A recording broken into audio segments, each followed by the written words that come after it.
OCD atau obsesi yang sebenarnya apa sih OCD itu, teman-teman? Nah, sebelum kita masuk ke yang lebih dalam, perkenalan dulu, nama saya Ramadan Yuda Afifi dengan NIM 009.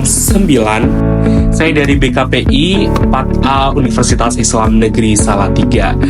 OCD atau Obsessive Compulsive Disorder adalah gangguan mental yang membuat penderitanya itu dalam siklus pikiran dan perilaku yang berulang. Nah, salah satu metode atau penanganan yang terbukti efektif nih teman-teman, yaitu adalah terapi Exposure and Response Preventive atau EREP. Nah, OCD ini juga ditandai salah satunya itu mengenai obsesi yang berlebihan atau pikiran atau khawatiran nih teman-teman yang terus-menerus secara berkala dan kompulsif. Contoh perilakunya itu apa sih kak? Gitu kan, mari kita jelasin. Nah, contoh perilaku dari OCD ini yaitu seperti mencuci tangan berulang kali karena takut adanya kuman.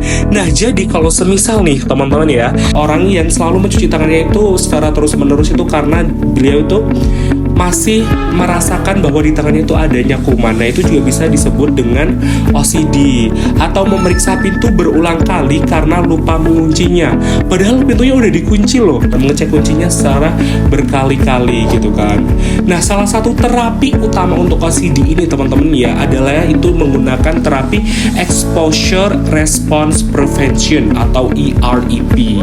Apa sih terapi itu kak? Gitu kan. Dalam terapi ini tuh penderita secara bertahap dihadapkan pada situasi yang memicu obsesi. Namun nih teman-teman ya, meskipun dipicu tadi, namun ada namunnya, itu diarahkan untuk tidak melakukan perilaku yang kompulsif dengan latihan yang berulang juga. Kecemasan akan berkurang dan penderita belajar bahwa mereka itu mampu mengendalikan dorongan kompulsifnya itu. Nah, langkah-langkah dasar dari terapi EREP atau gimana ya, EREP itu tadi teman-teman, yaitu yang pertama itu adalah mengidentifikasi pemicu OCD tersebut.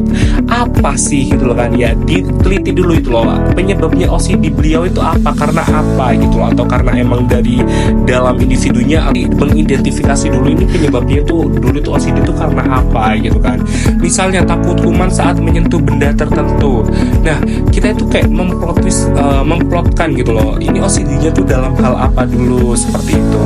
Nah, yang kedua itu bersama terapinya itu menghadapi pemicu tersebut secara bertahap, mulai dari situasi yang paling ringan terlebih dahulu. Jadi pasiennya itu atau konselingnya tadi itu diterapi dengan pemicu yang sangat yang ringan-ringan terlebih dahulu. Jadi nggak yang berat gitu loh permasalahannya OCD-nya tadi gitu kan.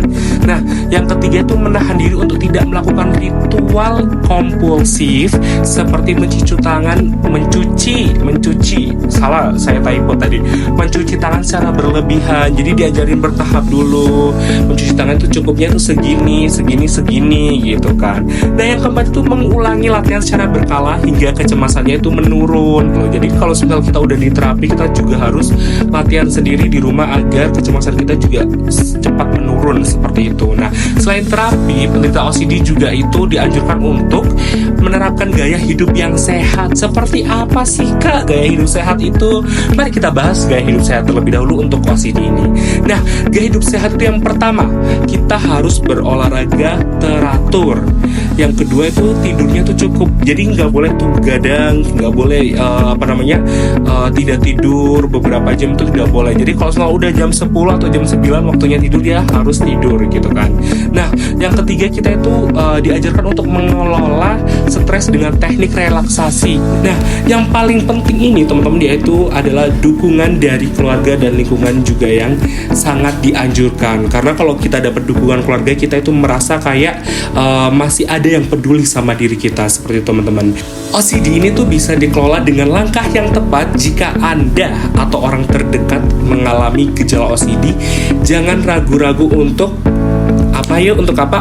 menghubungi atau mencari bantuan secara profesional. Seperti apa kak bantuan profesional itu? Yaitu dengan cara kita itu berkunjung ke konselor atau kita berkonseling, atau yaitu kita ke psikologi gitu kan, ke psikolog lah ibaratnya gitu kan. Nah, terapi EREP ini tuh telah terbukti efektif membantu banyak orang loh teman-teman. Makanya di sini saya akan menganjurkan untuk jika kalian terkena OCD, jangan lupa pertama kalian tuh harus mencari bantuan yang profesional gitu kan. Baru nanti kita melakukan terapi EREP untuk menjadikan hidup orang tadi tuh lebih baik lagi, seperti itu. Oke, disclaimer juga buat teman-teman, video ini hanya video yang bersifat edukasi. Nah, kalau semisal kalian atau teman kalian atau saudara kalian terdekat mengalami gejala tersebut seperti di atas, langsung aja ke pihak yang lebih profesional, seperti itu. Oke, sepertinya cukup video edukasi pada kali ini. Nanti kalau misal kalian nanya-nanya lagi mengenai, Kak tolong dong penjelasan mengenai penyakit ini atau penyakit mental seperti ini, bisa langsung aja komen. Dan saya Ramadan Yuda Vivi pamit undur diri, see you and bye bye.